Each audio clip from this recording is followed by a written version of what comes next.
If you're a mid-level to C-suite leader who wants to own your growth and figure out your next small, brave move to achieve your leadership goals, you are in the right place. Welcome to the Small Brave Moves podcast, a weekly deep dive on how to be braver in leadership and in life for exceptional results. I'm your host, Nicole Bianchi, best-selling author, certified master executive coach, NSA certified speaking professional, chief bravery officer, and tough talk expert. If you're ready to become a better, braver, and more authentic leader, let's dive in. Today, I'm joined by Trent Gillespie, a leading expert in AI-driven business transformation. As the creator of the AI Flywheel and AI Sprint, Trent helps leaders cut through the AI hype and turn their companies into AI-powered growth engines. With nearly a decade at Amazon, he played a key role in global expansion, last-mile innovation, and AI privacy for Alexa. Now, as the CEO of Stellus AI, he's on a mission to make AI accessible for businesses of all sizes, helping them innovate, stay competitive, and shape the future. In this episode, we'll dive into the small, brave moves Trent made in his own career, how AI is transforming industries, and what leaders must do now to stay ahead. Trent, welcome to the Small Brave Moves podcast. I am thrilled to have you join us today. Share with us real quick just a little bit about who you are, what you do, and something that you're really proud of creating. Okay, I'm more than happy to. And first, thank you so much for having me here today. I'm very excited to finally sit down and talk with you about this stuff. You know, my background, basically, I've been in technology for decades. I've been in every role up to chief information officer at different organizations. But really, what matters to most people is I went to Amazon. I ended up spending about 9 years there. And I became kind of a chief problem solver there. My first problem they asked me to solve was how to make Amazon grow better. And so I took on being the single point of contact for Amazon globally for every bit of global expansion, new product that was being created that had to be expanded through the globe, new geographies, countries, businesses, mergers and acquisitions. I did that for about 3.5 years. And then I moved over and took on the problem of how to do delivery to your doorstep. And so I helped build out the delivery last mile and the delivery innovation team that supported all of Amazon's innovation to get those packages to your doorstep. And then finally, I led the Amazon Alexa AI privacy risk and compliance team, solving the problem of how to make Alexa as an AI private. And so through all of that, I had a lot of experience for AI and innovation. And I decided to leave and help other organizations figure out how to do similar things. The smaller organizations need to leverage these technologies, how to make them effective, high capability innovators. And that's the biggest thing that I focus on today. So what was your small, brave move in making that shift from doing something so big, right? Chief problem solver. I love that. Something so big to think about back to that moment when it was like, okay, I've done all of this just big work. And now you were re-envisioning essentially where you wanted to take that on your leadership journey. Yeah. So what happened with me is during COVID, it was the great resignation, right? Everybody was just kind of reevaluating life during COVID. And I had sat down and thought about what type of impact I wanted to make in the world. I had literally helped Amazon conquer the world. And I said, what if I gave back? What would that look like? And so that was the key decision that made me leave Amazon, because I decided to spread this knowledge, how to innovate, how to use this for good to smaller businesses. And it was just it was a big decision because it's a career change, but it was a small decision because it was easy to make. And so I think that's what really led to what I'm doing now. So think about, was there any tough conversations or brave conversations you had to have along the way as you're making this transition? Yeah, I'd spoken to my boss at Amazon about it. And I actually took a sabbatical first because when I was thinking that I was going to do this, I said, hey, you know what? I think I might leave. And he said, Trent, why don't you just take a sabbatical first? And I said, well, okay, I'll take a sabbatical. I took a little bit of time off. And then I went back and he said, all right, what do you want to do? And I said, I don't think there's really a whole lot I want to do. Okay. I still was like, I'm pretty sure I just want to leave. And so he said, well, take some time, look around the whole company and figure out if there was something there. And, I decided that after looking around all of Amazon, there wasn't a single job I was interested in. And so Yeah. I gave it the opportunity to see if there's anything else that would speak to me, but there wasn't. And so I just quit. And again, it wasn't really a hard decision. And that's why I kind of put in the category of little or small, It's a big impact, but smaller decision because it was the right thing for me. Yeah. What I appreciate, so it's, you don't hear many leaders saying, "Oh, hey, why don't you take a sabbatical? Just give yourself some time," right? After you've conquered such big things. So what an incredible move. And then for you to be able to just do that deep work and go, "No, this is still what I want to do. And this is where I want to head." And so share with us when you talk about taking the work that you've done before and really applying it for small businesses. Are these startups? Are these founders? Are they like, who are those individuals that you're helping most right now? I work primarily with mid-size leaders and executives. And by mid-size, I mean typically companies between 200 to 1,500 employees roughly. And what I've found working with leaders, and this is why I'm passionate about it, is they actually don't know much about innovation itself. Yeah. When I think about it, and I bring in a lot of the stuff I did at Amazon, of course, innovation is the whole point of your job. Mhm. Innovation is the point of your business. But when I talk to leaders, they've actually never actually been trained in innovation. Mhm. Maybe in college, they went and took a course in entrepreneurship, but that's actually not the same thing.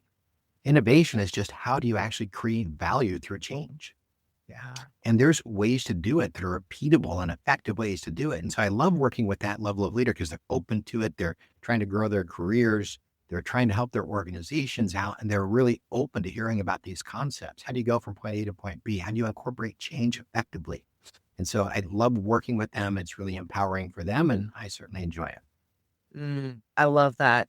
And so talk to us about when you think about innovation and thinking about innovation differently, what are some of the moves that leaders need to be making right now in that work? Like what's most important for them to hear? Yeah. Well, the most important thing is AI. Again, that is really the focus of what I work on these days, not only because every project I managed at Amazon was AI and I help take that throughout the globe. I mean, literally, that is what made Amazon effective at what it does. It is the competitive differentiator. But that is now in reach of every company with the generative AI capabilities that have come out. AI is now there. And as leaders, you need to figure out how to use that. Yeah. And the number one thing that people don't understand about AI is it's not about using it in your job to just write an email or prompt. The number one thing is AI changes the pace of R&D and innovation. Mhm. And this is, very important to think about. And again, I do a lot of theory around this plus Mhm. application. Yeah. And when you think about these things called general purpose technologies, which is what AI is, their biggest benefit is they make R&D costs go down. And Mhm. that means when R&D goes down, the amount goes up and the products go up. And Mhm. this is what everybody's dealing with right now and why it feels like it's just so crazy and so fast moving. It's so easy to develop new products and services in a company. It's never been cheaper Yeah. because of why. So the amount is going to go through the roof. So this is what leaders need to focus on is they need to be at the forefront of using AI to drive innovation and change their businesses, incorporating their rules and build AI enabled businesses that can take advantage of it. Mm. That's a good way to say. I hadn't thought about. You're right. The R&D costs go down.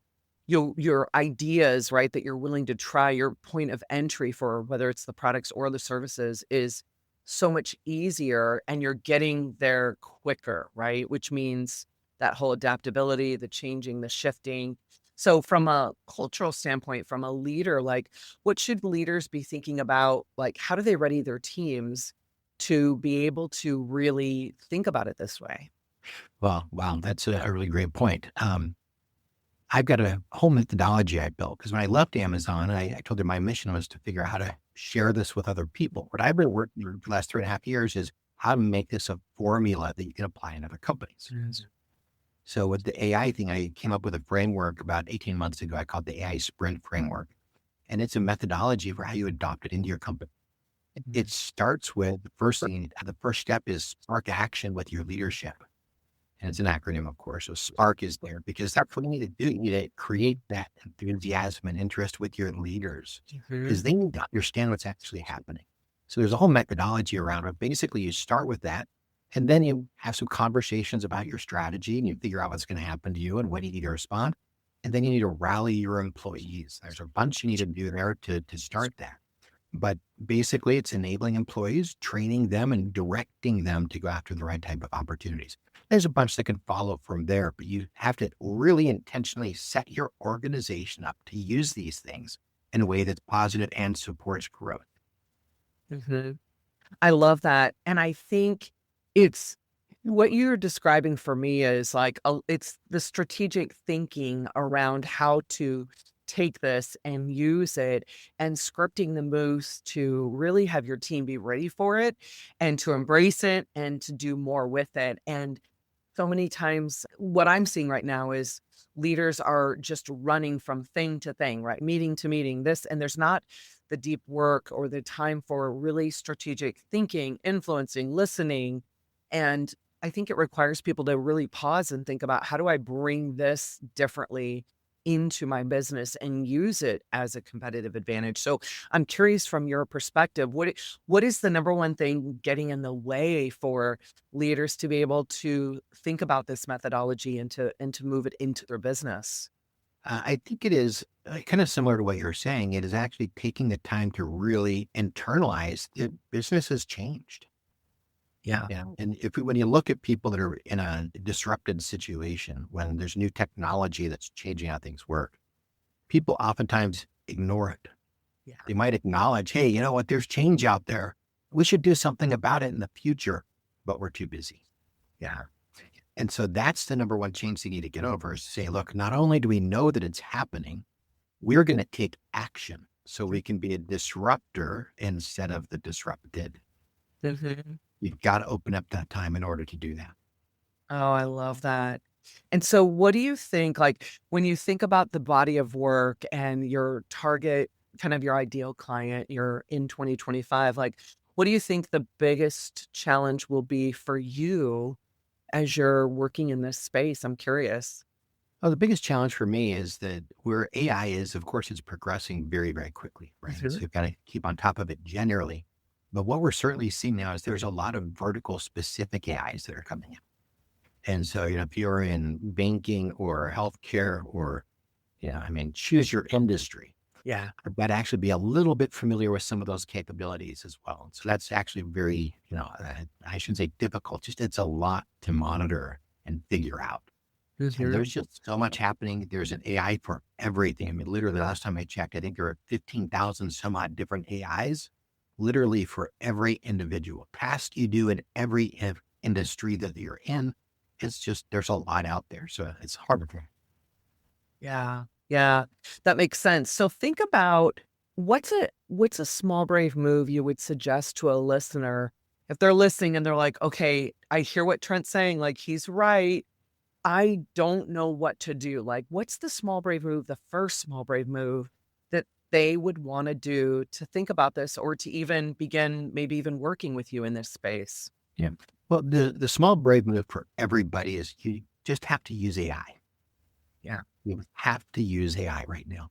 So go out and choose any of them. And I tell everybody, ChatGPT, that's still the best one. Okay. Just $20 a month and most functional, right? Just at least start using that. You can play around with the others for sure. At least you should know what Perplexity is. Maybe check out Gemini. But you've just got to use it, get it into your workday, get it in your routine, and have it open on your computer all day long. Okay. Not just you go and check it out once and be like, yeah, there's nothing to it. Keep it open and just use it as a professional assistant. Yeah. That's probably the biggest thing that you can immediately do.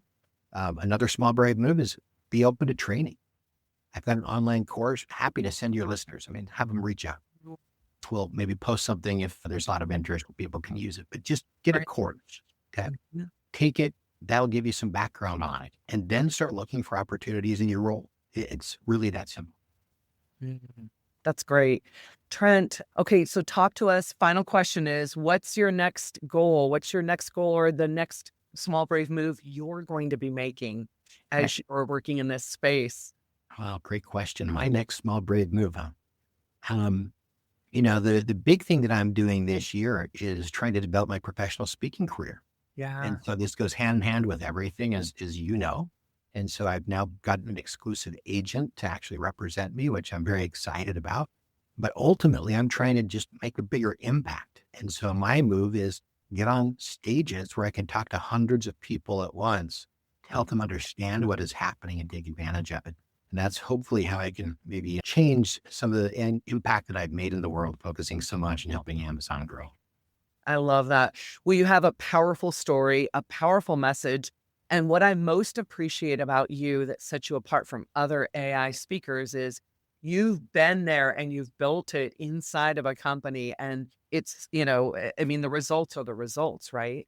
And so you're the real deal. So many times people will, pick up AI and now they're calling themselves an AI speaker. And there's nothing wrong with that. But what I appreciate most about you is you've been there, you've done it, and you have a compelling story to share about it. So, for those listeners, if you're looking for an amazing AI speaker, reach out to Trent and bring him into your organization or your conference and have him be a keynote feature for yourself. So, Trent, thank you so much. We will make sure we've got all your contact information so our listeners can reach out and find ways to engage with you, whether it's consulting, coaching, speaking. And thank you so much for being a part of the Small Brave Moves podcast.